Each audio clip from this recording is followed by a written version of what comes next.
Bueno, queremos dar las gracias, Mónica, por estar acá en la sesión de Voces en el Barro, donde estamos conversando a través del texto que escribiste y que montó Andrés Pérez hace un tiempo atrás, y recordando a él, a su figura, a través de sus lecturas y de su montaje y de su actuación.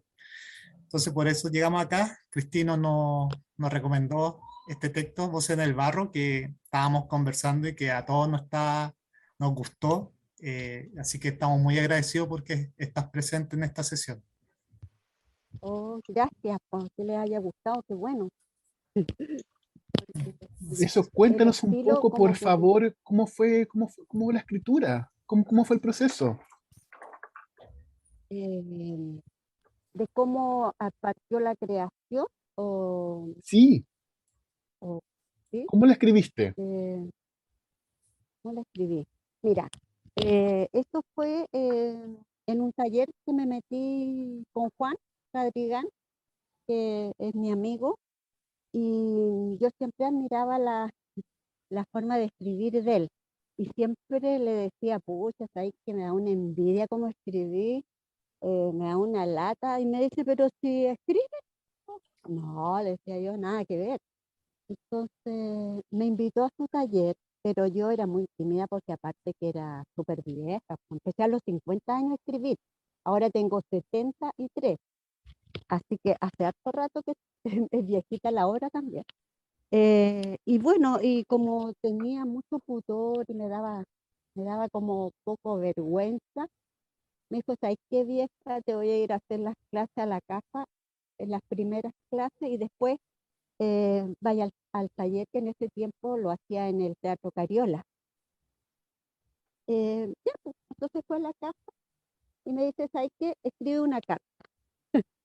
Ya, le dije, pero ¿qué carta? Cualquier carta, escríbele una carta a una amiga, a un amigo, el que queráis. Y es que me habló sobre los distintos géneros en el teatro, qué sé yo, y un montón de cosas. Y para la cita siguiente, yo iba súper contenta con mi carta, o sea, estaba en mi casa con mi carta. Y le digo, oye, mira, aquí tengo lista la carta. Ah, qué bueno, pues vieja, viste que sabía escribir, me dijo él, pues ni la vio, ni la miró. Yo dije, pero no la ya ver. No, pues sí era para demostrarte que sabía escribir. ¡Ah! Ya casi me dio un infarto.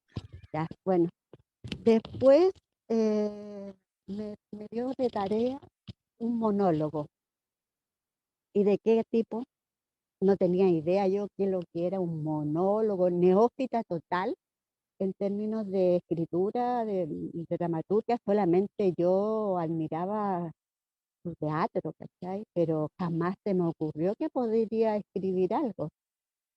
Y me dice, escribe lo que se te ocurra, por cualquier cosa, pero que tenga como una historia. Eh, pero ¿cómo? Pero como que si le estáis hablando a alguien, pues, ya, pues, bueno, ya, hice un monólogo y yo tenía en mi cabeza una historia que me conmovió mucho hacía tiempo. eh, yo tuve una úlcera y necesitaba que alguien me hiciera la comida porque era muy desordenada en mi trabajo. Yo soy dibujante técnico y por mi trabajo no tenía como un orden de comida. Y me liquidé la guata, po. Entonces tenía que hacerme un super régimen y a través de una amiga me recomendó una señora que podía hacerme mi comida. Por lo tanto, ella llegó a mi casa y yo la adoré de inmediato. Era como un cariño maternal, era súper tierna, ella era como muy amorosa y fue como casi mi mamá en realidad. Y ella me atendió eh, en ese tiempo por la comida y conversaba mucho con ella. Entonces, dentro de su historia me contaba cualquier historia, pero terrible. Y yo no lo podía creer que en esa época, cambio de siglo todavía ocurrían tantas atrocidades en el sur. Y eso como que me impactó mucho. Entonces, cuando Juan le dice que tengo que hacer ese monólogo, yo hablo con la señora que está en mi casa y le digo, pucha, se llama Carmen, le digo, señora Carmen, tengo que hacer una tarea. Y ella ya conocía a Juan, conocía a toda la familia, porque vivíamos en la casa. Pues, ¿sabes? Entonces me dice, yo digo, ¿sabes qué? Tengo que hacer una tarea que me pidió Juan. ¿Puedo ocupar algo de las historias que me ha contado? Lo, lo que quiera, ocupe lo que quiera. ¿Y a quién le dijeron? Yo me puse en el personaje de ella y empecé desde una parte de las historias que ella me contaba. Empecé a ficcionar y empecé a crear este monólogo que cuando se lo mostré a Juan, a la semana siguiente me dice, ¿sabes qué vieja? Esta cuestión está pero súper buena. Así que ahora partiste al taller y tienes que hacer una obra de teatro. Y así comenzó. Y me costó todo un año hacerla porque era mi primera obra. eh, y yo la fui escribiendo como la iba pensando y colocándome en el papel de esa persona con ese lenguaje. Por eso tiene ese tipo de lenguaje, porque hablaba así. No todo, pero la mayor parte del lenguaje era hacia mi papá y mi mamá. ¿Ah? Era como eso que me quedó también recordando.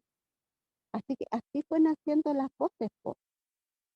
Em, y las fui al estilo que tenía Juan, que era muy práctico, que me encantó, que se me hizo muy fácil, porque ahí participé, fui al taller, era un grupo grande, y el tema era de que tú llevabas, qué sé yo, unas 2 páginas escritas o 3, o lo que fuese, o una, y habían actores en que iban leyendo su texto y lo iban actuando.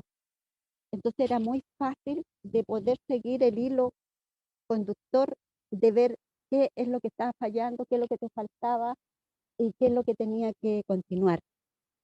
Y así las fui creando, pues, hasta que se terminó y llega el fin de año, no recuerdo si fin de año, no sé, pero llegó el llamado de la dramaturgia, el concurso de la dramaturgia, y obviamente que todos mis compañeros que tenía eran súper capos, me encantaba, pero eran más modernos y eran más jóvenes, y yo encontraba que mi obra era como tan campesina, encontraba que era distinta, era muy distinta a lo que ellas escribían.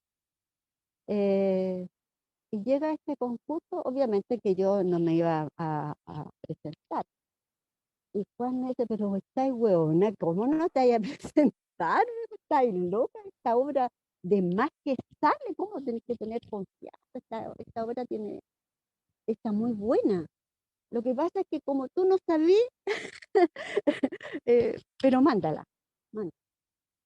Y la mandé porque era a todo esto lo que se pedía en este concurso de dramaturgia era algo que estuviera relacionado con el fin del cambio de siglo.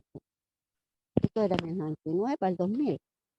Yo dije, bueno, por ese lado como que me convenció un poco porque yo encontraba que haciendo un análisis no había cambiado nada la cosa, nada de todo lo que yo había investigado, de la pobreza, de toda la situación que yo planteo ahí, no había cambiado nada.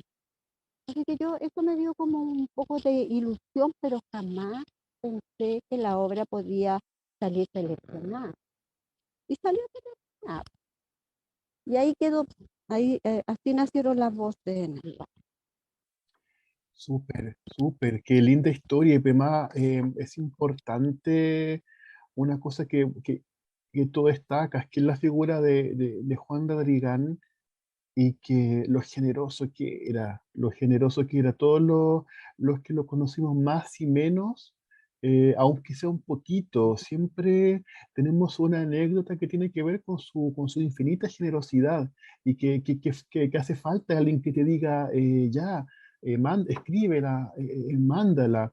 Eh, Así que eso que es importante, así que me alegra mucho escucharlo de ti, querida.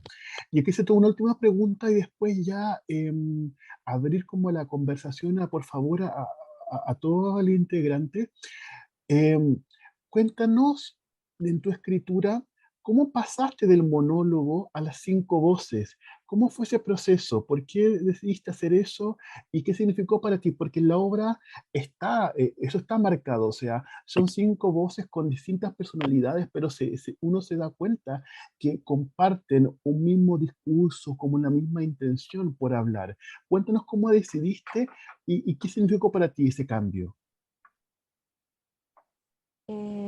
Mira, en la medida que fui escribiendo, ya tipo, ya como con diálogo, em, primero era una sola voz, ¿cierto? En el monólogo. Pero fui escribiendo y ampliando primero el monólogo. Y de hecho yo ya tenía en la cabeza de que era una familia muy numerosa. La familia de esta persona eran 14 y eran como 7 mujeres, ¿ya? Y todas las mujeres tenían más o menos la misma vida.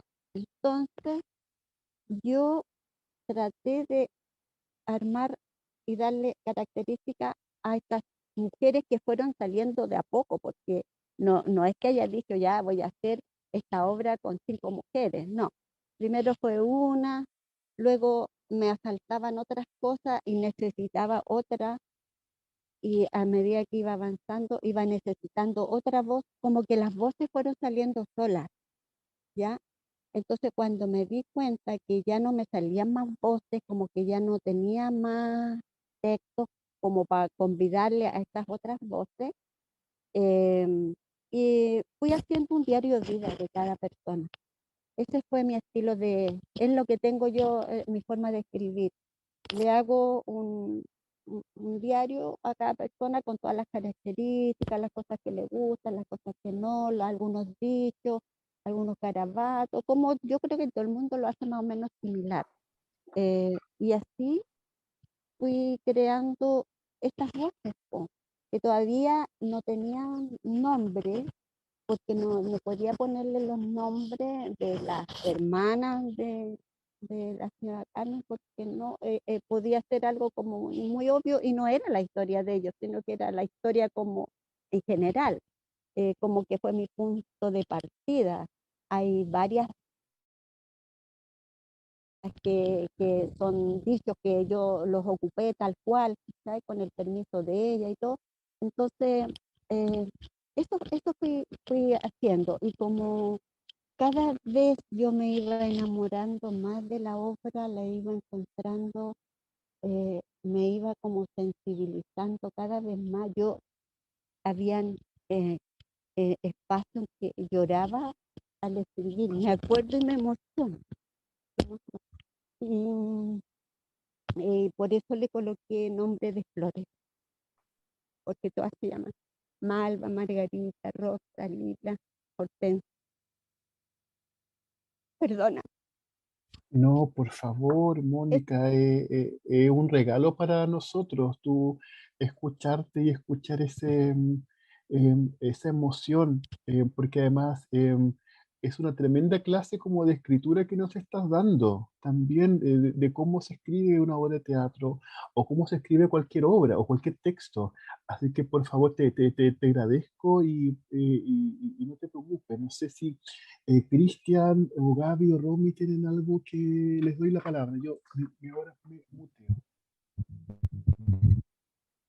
Yo quiero comentar algo, escucharte hablar de tu obra, bueno, cuando la leí también, pero te juro que me acordé de la historia de mi madre y la historia de mi ex suegra, que ellas todavía vivieron ese tipo de violencia que uno siempre lo asocia a algo antiguo, algo añejo, o más, más clasista, más del campo. Y sin embargo, mi ex suegra y mi mamá la vivieron y la vivieron en su niñez. Y de repente darme cuenta que yo nací de mi mamá, de una mujer fuerte, de que vivió los mismos ultrajes parecidos, y mi Mm, suegra mi suegra fue súper, mi ex suegra, perdón, fue muy sufriente y está la historia ahí tan latente y son tan similares y pensar que, pucha, hay muchas más mujeres que sufrieron lo mismo. Eh, no sé, yo sentí que me conectaba con mi historia del pasado. mm. Así que fue Sí, como yo muy, creo que muy eh, sacudido eh, la historia. sí, qué bueno que te haya llegado y qué triste que ocurra y sigue ocurriendo, ocurrió, porque en las partes donde se dio la obra, que son, qué sé yo, para algunas comunas rurales, ocurrió lo mismo, las personas se acercaban, me contaban, porque yo no estaba, se acercaban a los actores y decía, pero eso le pasó a mi mamá, eso me pasó a mí, eso le pasa a no sé quién. Es algo que está ahí todavía, violencia. ¿Mm? Claro que igual que estoy hablando de, no sé, pues del 2000, entre el 2000 y el 2004, porque después ya la obra no se dio más. ¿Mm? Hasta que empezó de nuevo ahora como que empezó a surgir. ¿Mm? Pero pasa. es- Eso es lo peor, lo que sigue pasando, como que no hay ningún cambio. Cambia el escenario porque ahora estamos más modernos, entre comillas, pero la violencia sigue la, ahí. po, el machismo, el, ¿no? El poder, el derecho a pernada, sigue ocurriendo. En el sur la cosa es como casi igual. No veo yo, por los contactos que tengo de gente del sur, poco menos, ya porque por lo menos las mujeres ya han tomado, están más valientes, más decididas a defenderse, están exigiendo más sus derechos y eso es bueno. Pero de todas maneras hay capas de personas que no lo pueden hacer nomás. Yo por trabajo, por mantenerse en el lugar, porque antes había muchos inquilinos en el campo, ¿sí? Y ahora ya esos inquilinos migraron, fueron a la ciudad, pero de todas maneras queda gente en el campo igual. Bueno, y en la ciudad es lo mismo, por los empresarios, en todas partes, la verdad.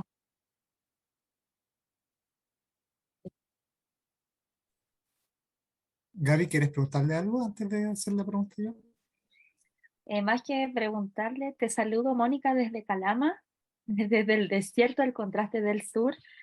Me Ya, pareció súper significativo lo que dijiste respecto a que le pusiste nombres de flores a toda sí, la... Y así como el contraste de esta vida llena de abuso, de alcoholismo, de maltrato, es como un contraste potente. Te felicito por este bello texto que al final está como muy bien adornado. Yo le decía recién a los chiquillos y a la Romy, está muy bien adornado el dolor, la tristeza, y les decía el tema si el barro era como, tenía una simbología de quedarse uno atrapado, como los zapatos que la hermana le regaló. Decía, sí, el que barro a tiene, veces nos atrapa y no podemos movernos. No sé cómo lo ves tú o cómo eh, el tema del título, pues el tema del barro. el tema del barro fue porque en el lugar donde vivía esta familia es a la orilla del río Tolten. Eh, y dentro de lo que me contaba la señora Carmen, me decía que todos los años se anegaba, vivían en el barro, vivían sumergidas en el barro porque no tenían camino por donde salir, porque como que el agua casi entraba a su casa. ¿m? Y jugaban, tenían su vida, imagínate todo el invierno viviendo en esas condiciones, terrible. Y eso quise resaltarlo. Un poquito.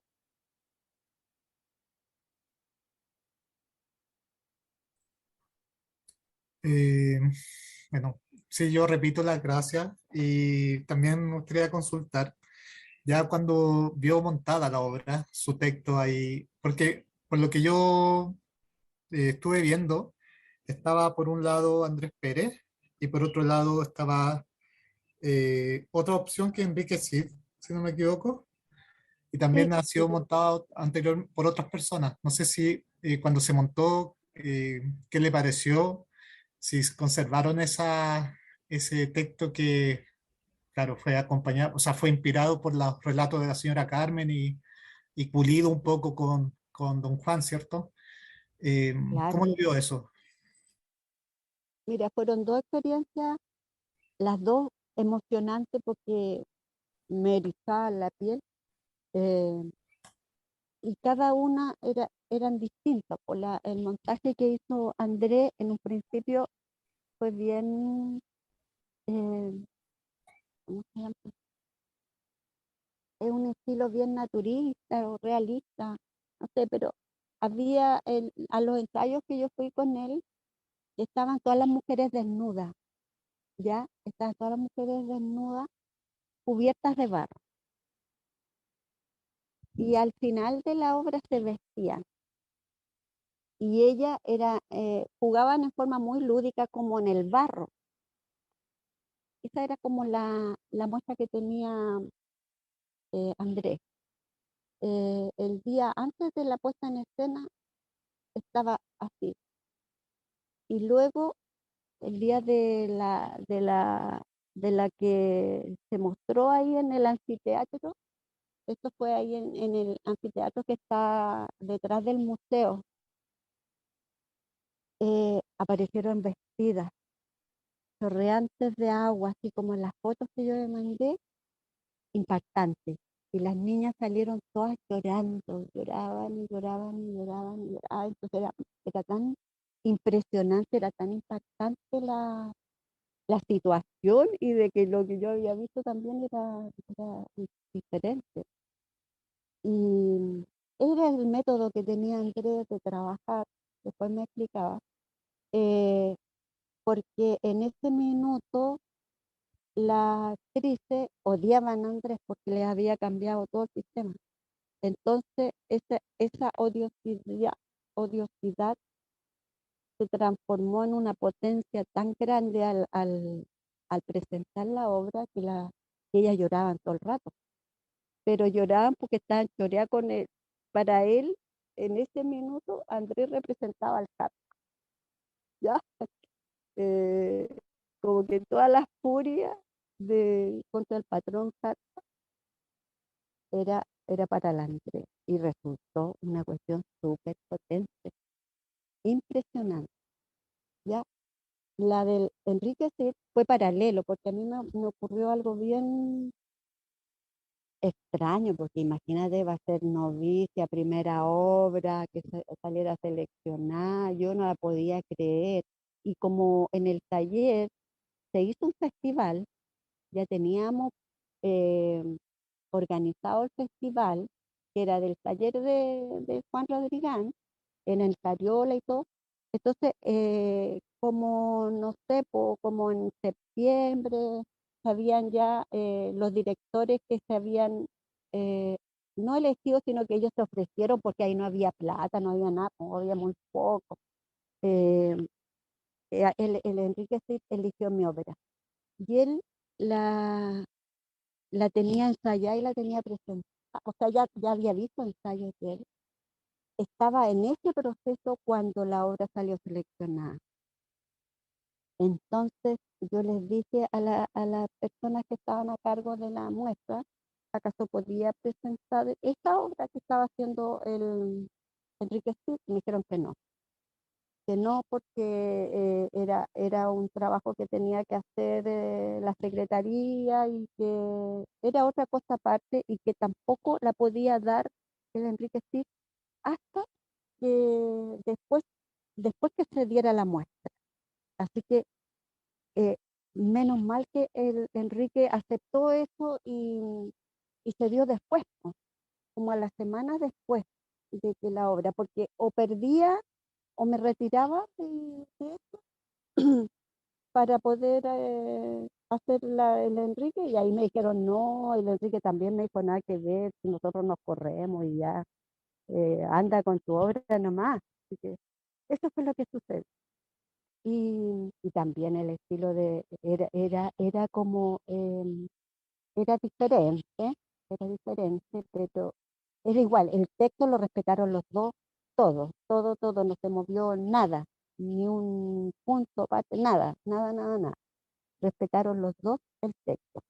Y era una muestra como más campesina, em, era como que tú entrabas al Teatro Cariola y entraba el aroma campo. eh, la escenografía era todo como en el campo.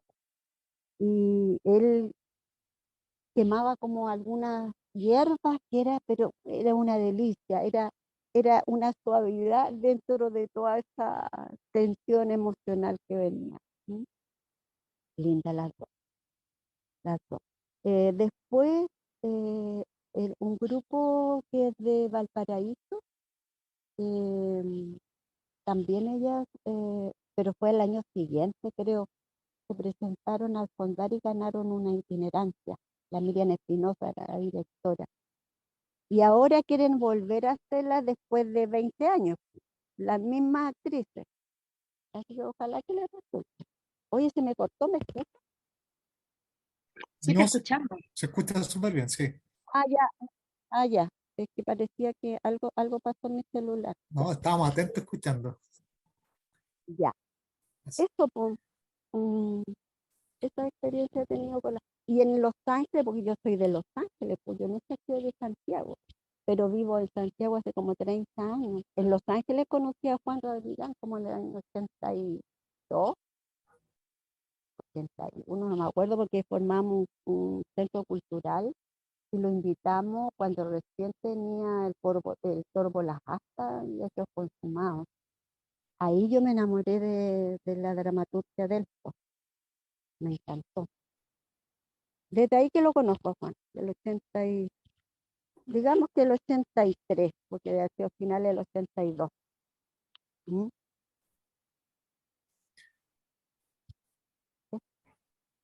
¿Qué más, Súper, Chiqui? no sé si quieres como comentar algo más. Igual hay hartos temas el tema de la infancia, el tema de sanar, el decir las cosas para poder sanar, el tema de las hierbas, como también para como esa sabiduría con Es que, enfermedades, mira, cuando tú comentas de la sí, úlcera, dime. yo me metí primero a investigar todo lo que sucedía en el sur, qué plantas se daban, eh, qué, qué es lo que hacían, cómo se curaban. No, fue toda una investigación, ¿ah? Y que hice larga, no es solo o sea, para que la obra tuviera más credibilidad, tenía que saber ese tipo de cosas, po. Y tuve que investigar las plantas, qué es lo que hacían, para qué servían. Entonces, esa se la di a la Margarita, por ejemplo. ¿Ya?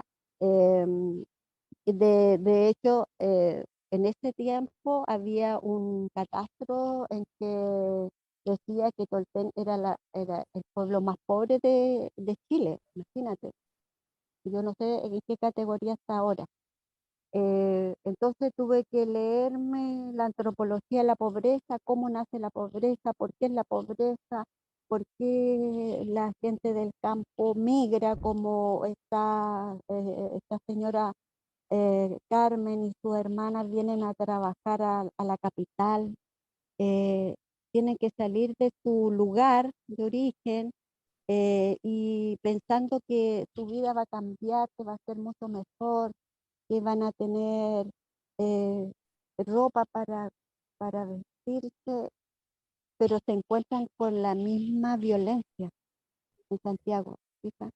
Y ella retorna, porque ella después retorna, bueno, ahora retornó, pero Yo la hago volver, a su lugar de origen, en donde van a hacerse la cura, la sanación, porque dentro de su,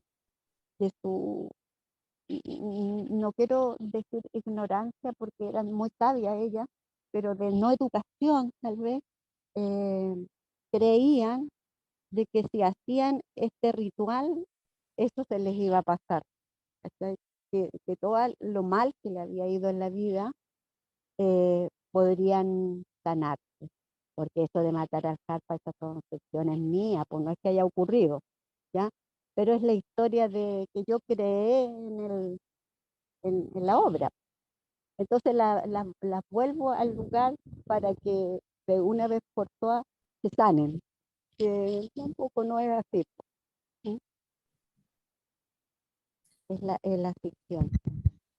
Consulta, ese ritual que hacen las hermanas, ¿es algo que tú investigaste, encontraste o se te ocurrió como parte de la... No, se me ocurrió, sí, se me ocurrió, pero también lo mezclé con los rituales que hacen de repente los machizunes. Por ejemplo, o cuando las mujeres van a hacer machi, vienen, de ahí saqué un poco, de todo saqué algo, pero los rituales, yo he visto algunos, y generalmente sacrifican una oveja o algo, ¿ya? Es como, no sé si ustedes saben que yo, o sea, no yo, pero para el terremoto del 60, fue el último ritual mapuche que se hizo donde sacrificaron a un niño. De hecho, este dramaturgo, el Luna, escribió Painacur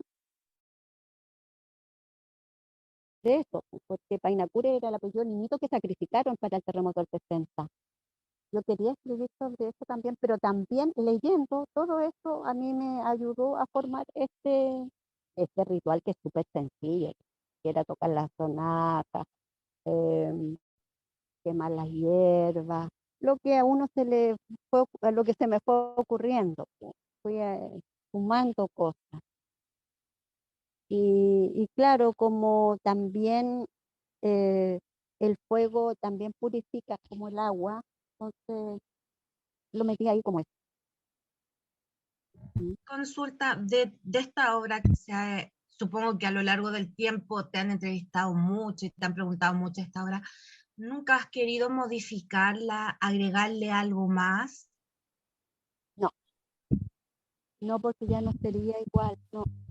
Mira, a mí me acuerdo que en un comentario me dijo Andrés, me dijo, pucha, podrías alargar la obra un poco más, pero yo creo que perdería la mística, como que eso es lo que se me ocurrió y eso fue.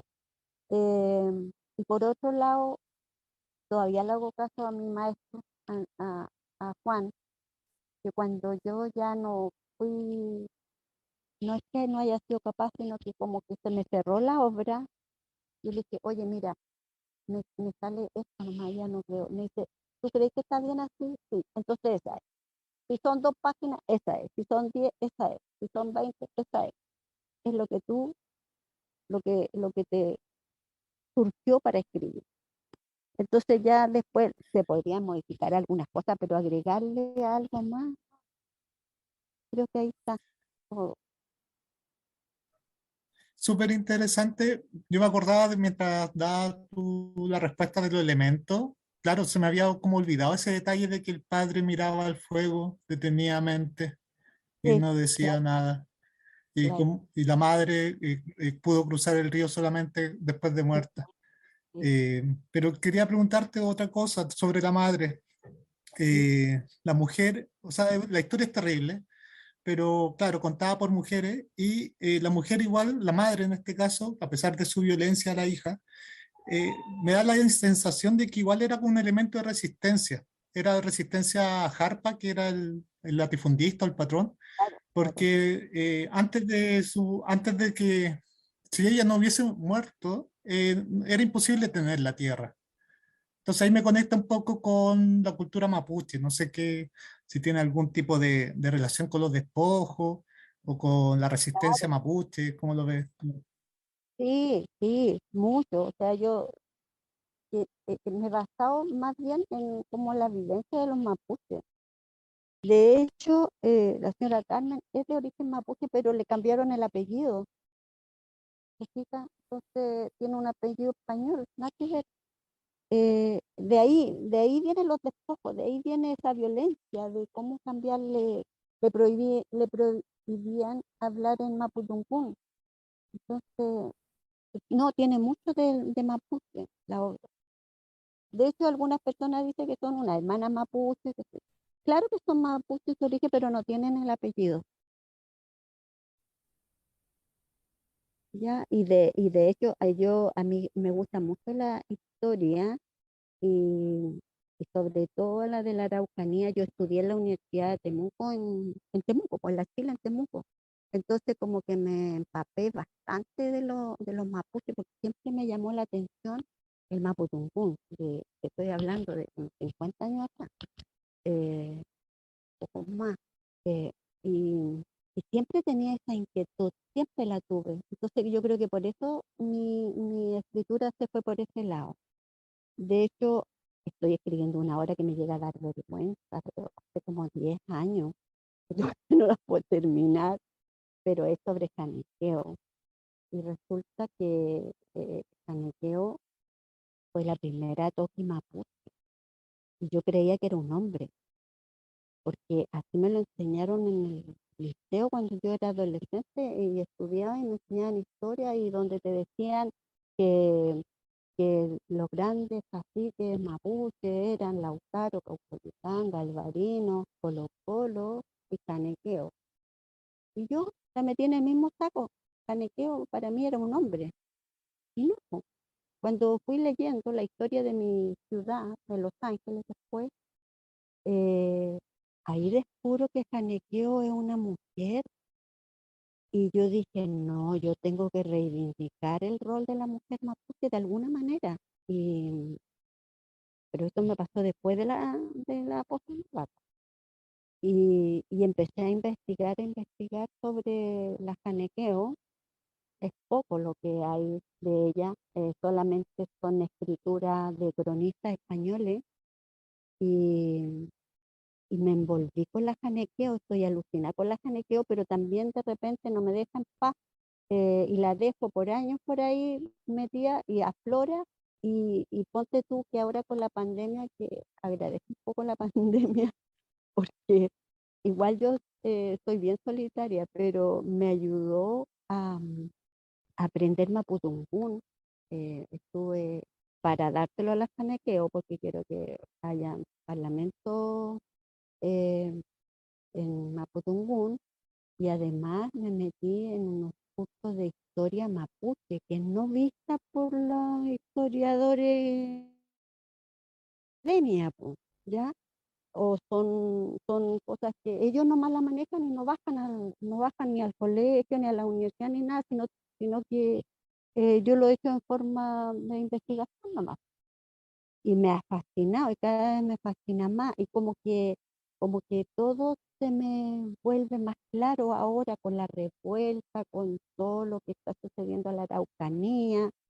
Entonces veo a mi Canequeo ahí peleando, pero todavía no la termino, creo que este año la terminaré. ¿Mm? ¿Ustedes sabían que la Canequeo era que era mujer? ¿O no? Yo lo supe por ti, cuando tú me lo contaste, hace un par de años cuando nos conocimos, yo no lo sabía. No. Yo Mira de los años que no. unos cómics que lanzaron unos chicos de héroes mapuche, no sé si lo conocen. No la Bueno, escucho. ahora no me acuerdo, chiquillos, pero salieron unos cómics de héroes mapuche y estaba Galvarino, Copolicán y aparecía la Janequeo.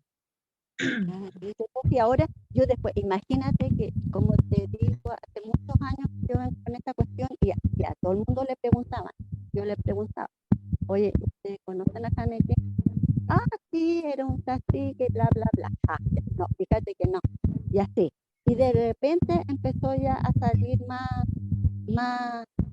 al tapete y ya como que ahora ya todo el mundo la ubica, por lo menos ya, bueno, que la conozcan. Pero a mí me tiene atormentada, como que no he podido terminar.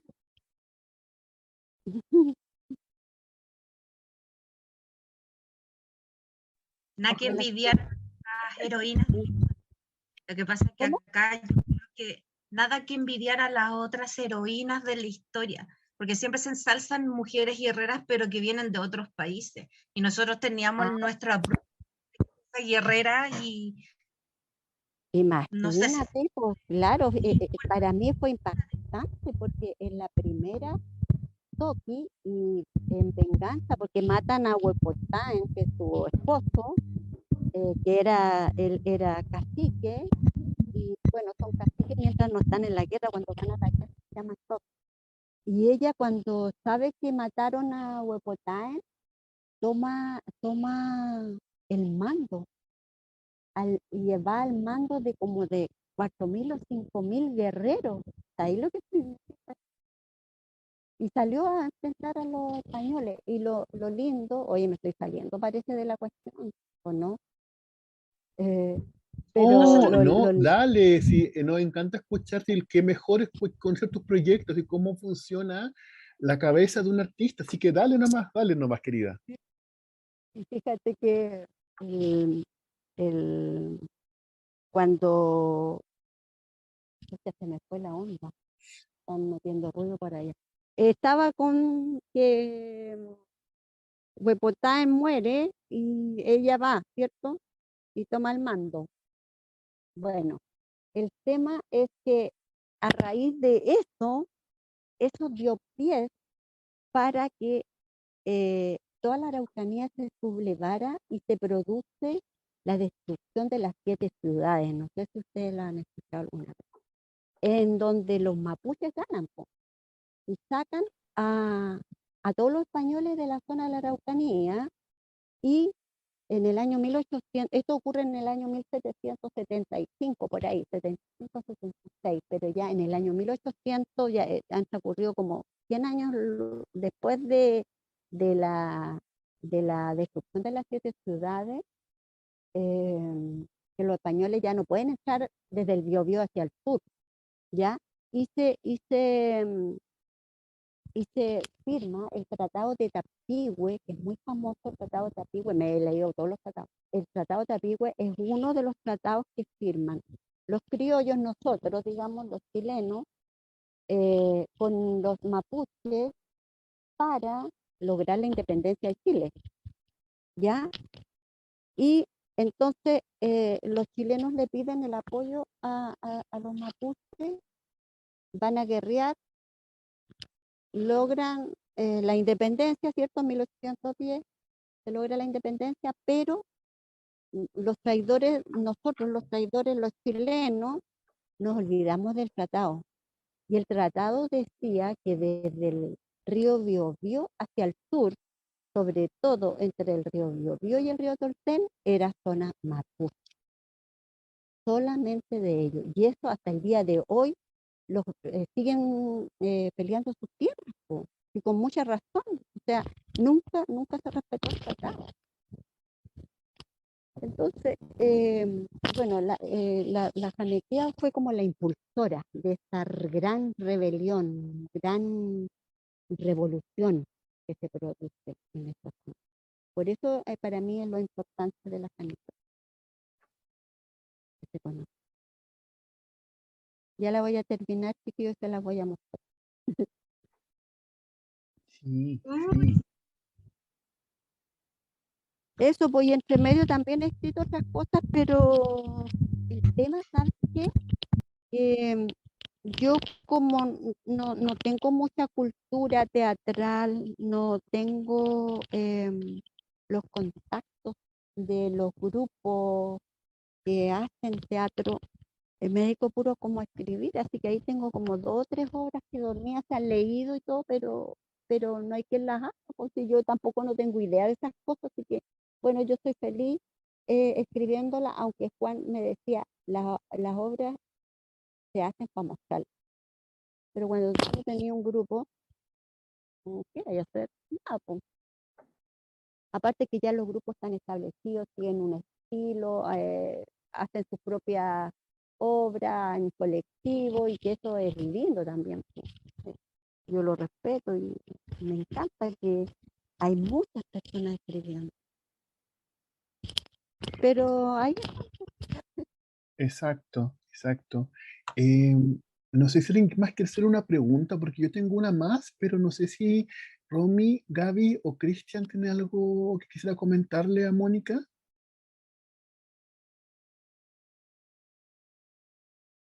Más que hacerle una pregunta, quería agradecerle su generosidad, su tiempo, porque es diferente conocer el escrito y después conocer quién lo escribió, su proceso creativo. Creo que eso contribuye mucho a que como lectores leamos otras cosas. Yo cuando leí el texto me acordé mucho de Tregua, que escribió Paula González, sobre el caso de Macarena Valdés, y se parece mucho a algunas cosas, a algunos diálogos, así que solo felicitarte, Mónica, por tu texto. Son textos desgarradores, pero que al final nos muestran una realidad que sigue existiendo en el norte, en el sur, en las tomas. Ahora son otros como formatos de vivienda que existen donde la violencia está desatada. Yo vivo acá en Calama, en una zona de sacrificio que nosotros hasta el tema ambiental estamos peleando constantemente por eso, así que te agradezco enormemente tu tiempo. Eres muy generosa de estar con nosotros, así gracias. que simplemente agradecerte desde acá del norte de Chile. Mira, que te pasaste, Gaby. No, si yo en cuanto pueda, no hay ningún problema. Así que yo en todo lo contrario le agradezco a ustedes que me hicieron como renacer de nuevo las voces. Es lindo el proyecto que tienen. Em, Eso, pues, agradecerle a ustedes, más que nada, para que se Oye, conozca. oye, Mónica, hay algo que siempre hacemos en esta instancia, que es también buscar vínculos, relacionarlo con otros materiales. De hecho, Cristian al comienzo de la sesión, mi tocayo, puso una versión muy bella y musical de Piecitos de Niño, de la Mistral, que para él de alguna forma resonaba con tu texto. No sé, quizá después lo pueda contar algo, pero yo leyendo tu obra, em, un, otro elemento que aparece y que me gustaría si es que pudieras comentarlo un poco, tiene que ver con cierta idea de lo animal o la animalidad o ciertas metáforas de animales que aparecen. De hecho, en un momento, por ejemplo, dice,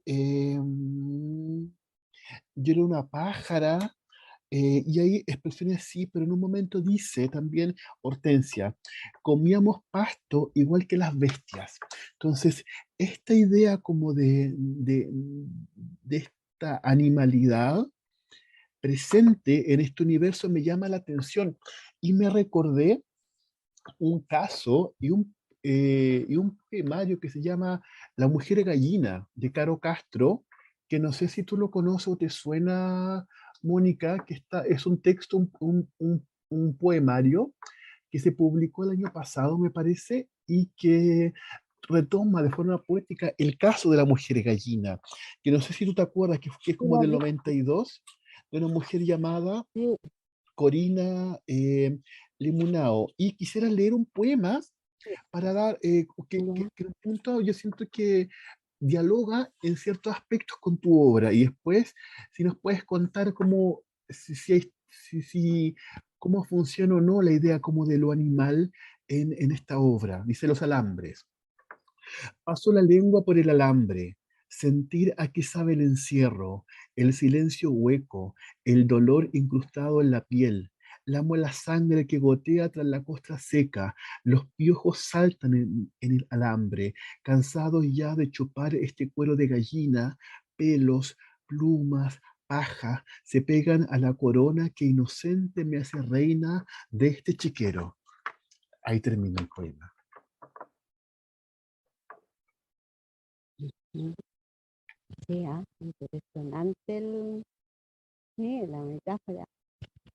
Mm, Mira, yo creo que con respecto a las voces, esa parte animal, yo la extraje de mi niñez, un poco de mi niñez. porque uno siempre tiene recuerdos de muchas cosas. Em, yo me crié con varios primas y primos y salíamos al campo a jugar, tiramos, y subíamos arriba de los árboles, probábamos cualquier raíz que encontrábamos. Eso viene de ahí.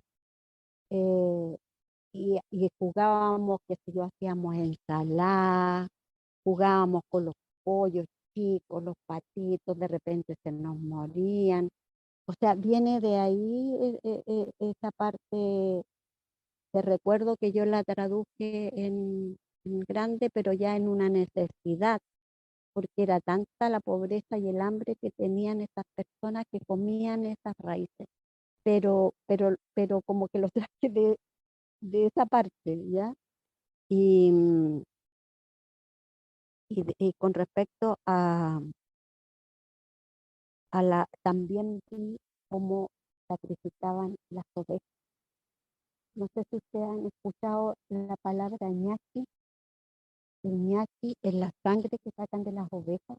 Le hacen un hoyo en el cuello, le abren y sale como el chorro de sangre y hay alguien con un balde recogiendo esta sangre que después la gente se la toma, se la come.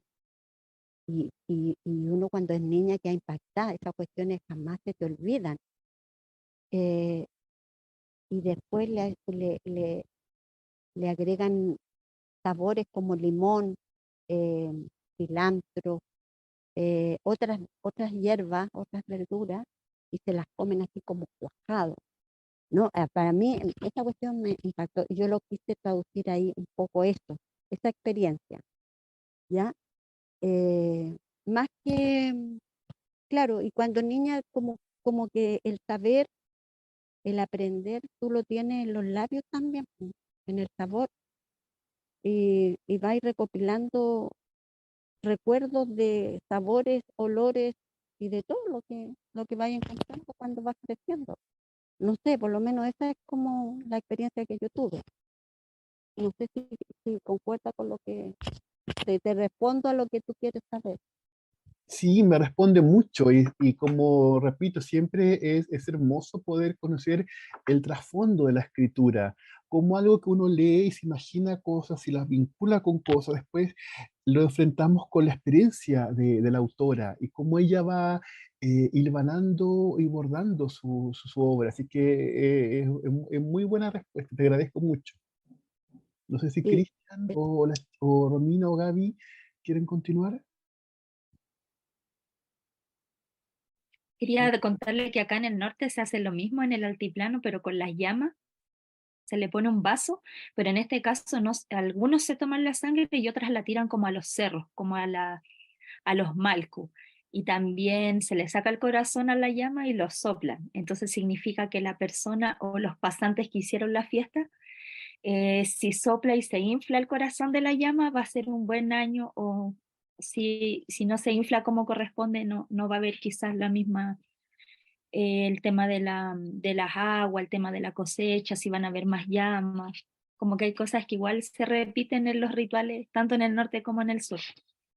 sí, claro, sí, por los machifunes lo hacen como por la misma, por lo mismo, pues, para ver si van a haber buenas cosechas, si va a llover, ven todo en la naturaleza y esto yo lo he ido aprendiendo ahora más que nunca con esos cursos que estuve aprendiendo de la historia mapuche que les comenté. Oye, pero tienen una visión pero maravillosa de cada hierba, de cada agua, de cada cosa que está formada en la naturaleza y un respeto que le tienen. Me pareció lo de nosotros, pues acá anda ahí como a patas con los animales, con los perritos, los gatitos, los árboles, o los dejas secar. No, tienen una mirada distinta. Y eso yo lo quise como transmitir ahí en todo, en casi todo lo que escribo en realidad. Uno va arrastrando algo de uno allá. Ujú. y vi a mi sobrino reflejado en ti, porque mi sobrino de 5 años estaba impactado de lo que estaba pasando en ese momento. Entonces él dejó de comer carne. No Mira, quiere ¿viste? comer carne, le da pena, porque fue todo un impacto para él que la llamita, que la abuelita estaba cuidando, fuera sacrificada de esa manera. Entonces ahora como que él está pegado con eso. Entonces me acordé de ti, así como Mónica Pero pequeñita viendo eso.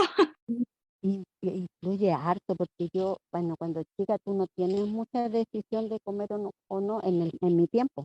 Ahora ya es distinto. Ahora los niños te dominan. ¿Cachai? Antes no. Pero yo fui vegetariana como 15 años también. Yo creo que eso repercutió mucho también.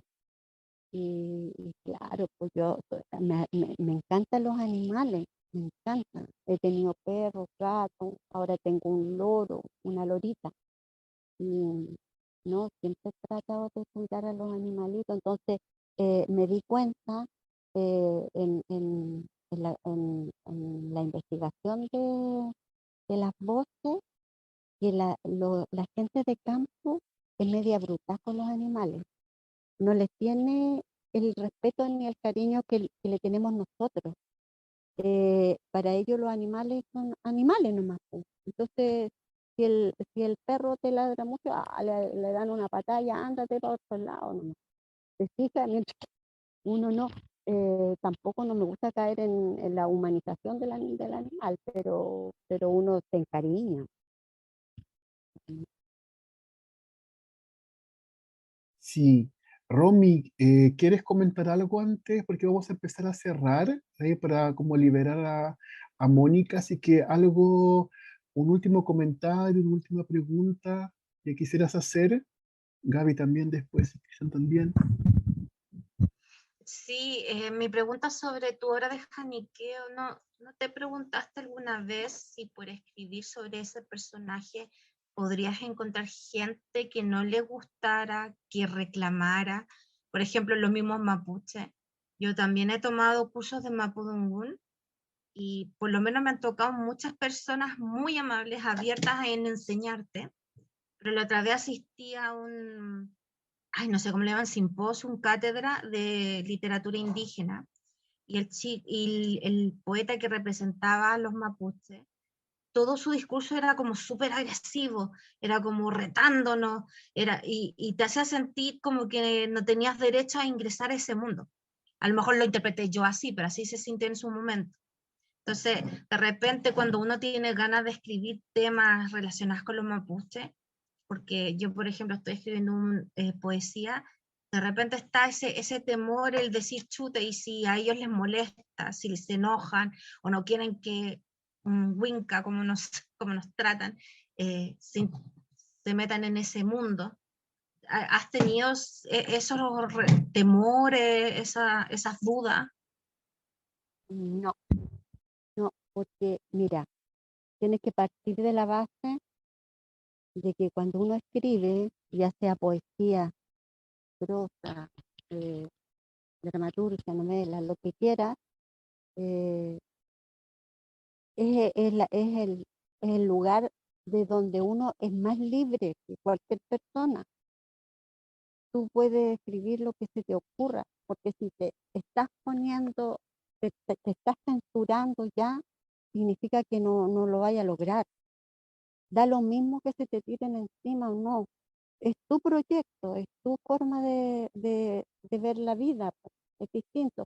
Es verdad que hay personas mapuches, sobre todo los mapuches, bueno, pero entre nosotros los wincas es lo mismo, pues, que hay personas que no les gusta cómo tú escribes, otros sí, hay de todo, y uno, esa parte la tienes que respetar y ser tolerante nomás. Pero con respecto a los mapuches, si nos ponemos a hacerles caso a todo, olvídate, pues nadie podría hacer nada. Y lo otro que hay de todo. A mí, afortunadamente, el profesor que me tocó en la historia mapuche es un profesor de historia y es un lonco. Y él tiene una mirada muy abierta y él ha tratado como de juntar Winca con mapuche, ¿ya? Que no exista esta separación de la que tú estás hablando, porque existe, pues, y hay. Pero en términos de la escritura y de la creación, no, uno no se puede poner el límite, no te puedes restringir. Bueno, y si a ellos les molesta, ya enfrentaremos la situación cuando estén los hechos consumados. Pero si no, no te podí, no podría escribir algo que yo me esté limitando o me esté autocensurando. Porque imagínate que ahí en la misma voz yo pude matar al Jarpa, ¿cachai? Hacerlo charqui, lo quemé. Eso de la vida real no se da. Entonces podrían salir, qué sé yo, mujeres mapuche o alguien y decir, oye, pero ¿cómo? O de los misma gente que puedan relacionarse con el Jarpa, decir, oye, pero ¿cómo? Pero para mí es ficción, pues, es mi obra, es tu obra. Así que no tengáis límites. No piensen lo que pueda pensar el resto, porque si no, no podríamos crear, yo creo. No sé, es mi humilde apreciación. No sé qué dice Es Cristian un gran y consejo, Mónica, así que te lo agradecemos también, y creo que y es súper sabio tu consejo. No sé si Cristian alcanzará antes que se te caiga la señal. Está un poco inestable mi señal, pero ahora parece que está un poco mejor. Agradecer nuevamente y dos cosas, como que tu testimonio como que me da la impresión de que hay gente que quiere escribir y que empieza tarde, se puede.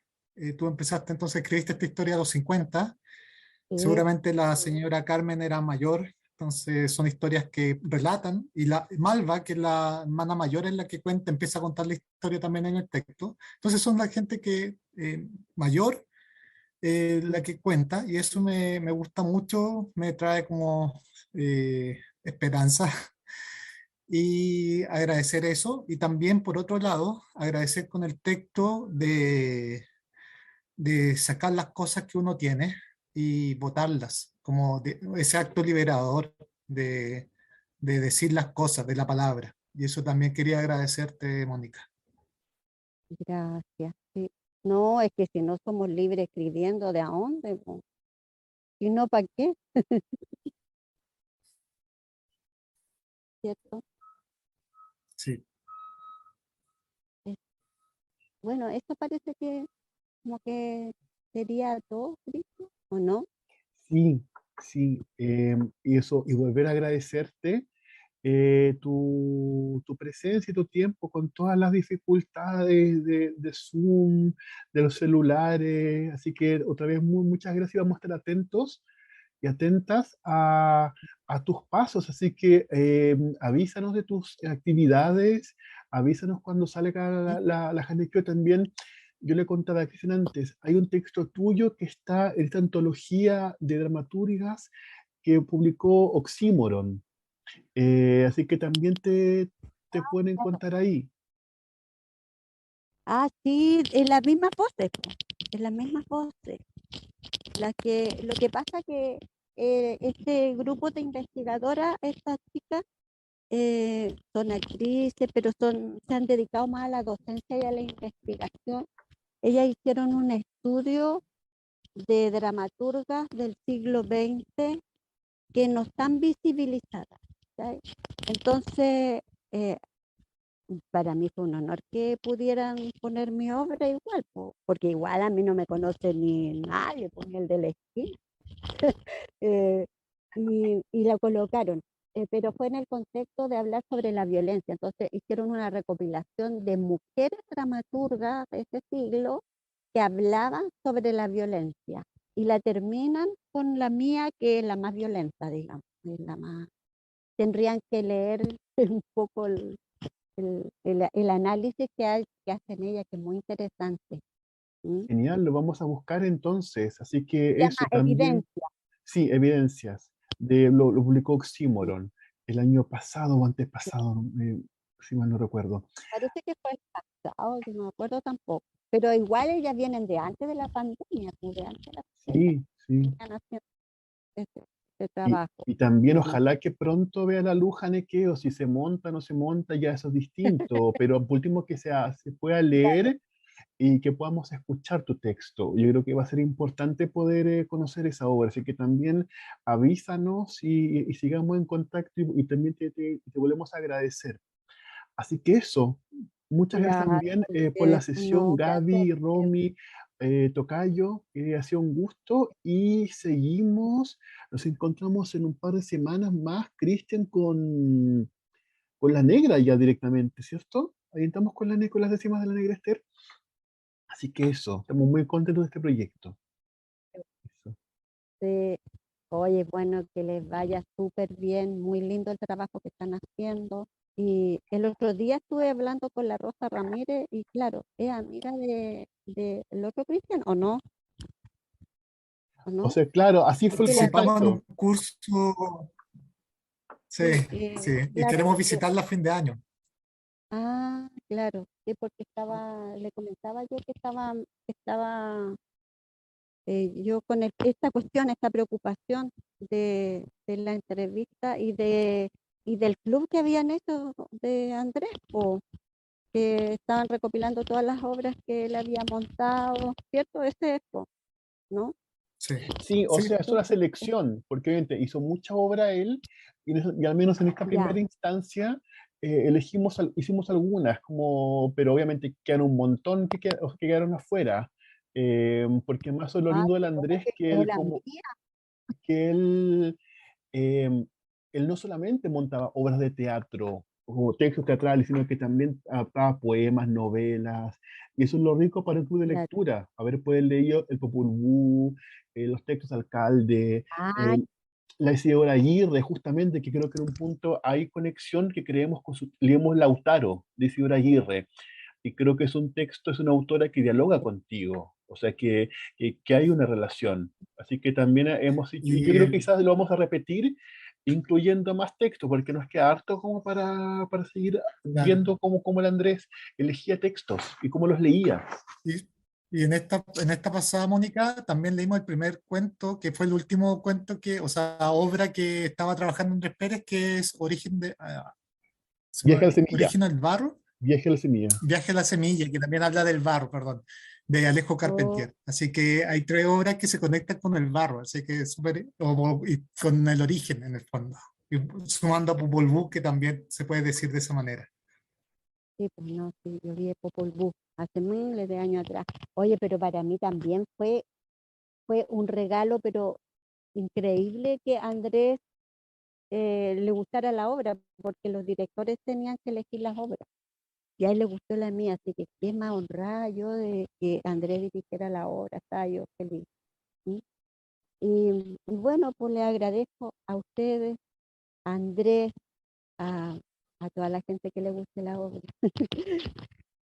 Y gracias, muchas gracias por todo lo que hacen y que sigan adelante. Pues. ¿Sí? Un Gracias, abrazo Mónica. grande, grande.